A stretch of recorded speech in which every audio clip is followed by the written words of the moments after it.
Le scandale appelé Qatargate, qui met à jour la corruption généralisée des parlementaires européens, n'est pas nouveau pour nous. Si on prend l'exemple de la France, aucun président n'a jamais fini son mandat sans être éclaboussé par un scandale financier impliquant des chefs d'État africains. En fait, ils mettent en place une politique, des lois pour nous aliéner et nos présidents les payent pour les contourner. C'est un peu comme le principe du rançonnage dont je parle souvent dans mes vidéos. Des diamants de Bokassa aux valises libyennes au président Sarkozy. Pour finalement que le Qatar paye des armées de gouvernements occidentaux pour tuer un président d'un pays souverain qu'est Kadhafi. Mais on est étonné que des éléments de ces mêmes gouvernements soient aussi corrompus. On ne devrait d'ailleurs pas appeler cela Qatargate, mais Orogate. Tiens pour la famille, j'espère que vous allez bien. Bienvenue sur Aganisha, je m'appelle Tanoumlel et je donne mon avis sur l'actualité même si personne ne me l'a demandé. Bon, pour résumer l'affaire rapidement, il y a un gros scandale de corruption qui éclabousse en ce moment le Parlement européen. Eva Kaili, vice-présidente du Parlement européen, s'est rendue au Qatar en novembre. À son retour, elle s'est mise à être dans la défense du Qatar en matière des droits de travail sur fond du Coupe du Monde. En décembre, elle est arrêtée en possession à son domicile de sacs remplis d'argent. Son père aussi est arrêté en possession de sacs remplis d'argent. Elle est destituée de son titre de vice-présidente du Parlement européen et écrouée avec 4 autres personnes, dont son compagnon, en même temps assistant. Donc voilà en famille quoi. Il y a aussi l'eurodéputé de gauche, l'italien Antonio Panzeri, qui paraît être au cœur du scandale. Ancien leader syndical du Parti communiste, le candidat idéal pour infiltrer les institutions européennes. Le scandale semble avoir été mis à jour à cause du lobby des Émirats arabes unis qui complotent contre le Qatar pour laver son image grâce à la corruption d'autres parlementaires européens. C'est beau, non? Donc, des pays arabes qui manipulent et corrompent sur fond de rivalité entre eux, c'est bien, c'est très bien. Le Parlement européen a suspendu les accès des représentants qataris et le Qatar menace l'Europe des impacts négatifs sur la coopération et ses exportations de gaz vers l'Europe.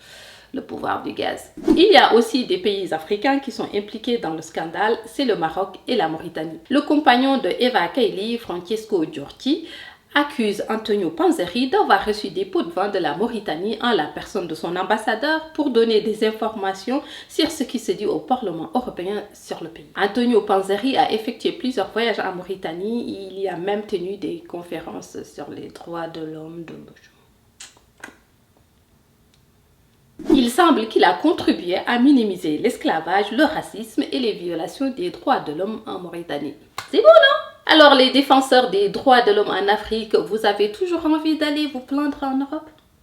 Antonio Panzeri, qui était à la tête de la délégation du Maghreb du Parlement européen, a un lien très fort, il paraît, avec le Maroc. Il serait impliqué depuis 2011 sur la question du Sahara occidental. Il est accusé de toujours défendre les intérêts du Maroc au sein des institutions européennes. Il est surtout payé, ok. Les enquêteurs ont trouvé 700 000 € en liquide à son domicile et une grande partie vient du Maroc. Selon les écoutes, son épouse aussi aurait reçu de l'argent du Maroc. L'ancien eurodéputé français Gilles Pargnot se présentait carrément comme conseiller du roi du Maroc et a été vu sur plusieurs photos recevant des cadeaux du Maroc. Il a été plusieurs fois décoré par le roi lui-même pour avoir défendu les intérêts du Maroc, notamment sur la question du Sahara occidental. Donc ils n'auraient pas soutenu le plan du Maroc parce que c'est juste, mais parce qu'ils ont été payés. Gilles Pargnot a fondé une ONG avec Mohamed Cheikh Biadillah, un proche conseiller du roi du Maroc et un cabinet de lobbying qui défend les intérêts du Maroc. Rien que ça, Biadillah.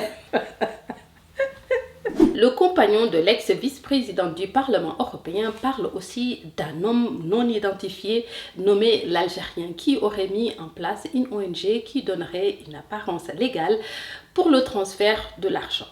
Une ONG financée par qui? Human Rights Foundation, ok? Mes ancêtres. L'Occident a conçu un système ingénieux de dépendance dans des lois, des conventions internationales qui les avantagent, qu'ils utilisent contre nos gouvernements et que certains d'entre eux utilisent pour nous escroquer. Nous devons refuser d'obéir à ces lois qui ont été mises en place sans nous, sans que personne ne nous consulte et ne prenne en compte nos intérêts. Bon, je vais aller me coucher, j'en ai marre de répéter qu'ils sont tous pareils et que personne ne m'écoute. Mais avant de partir, abonne-toi pour plus de vidéos sur l'Afrique.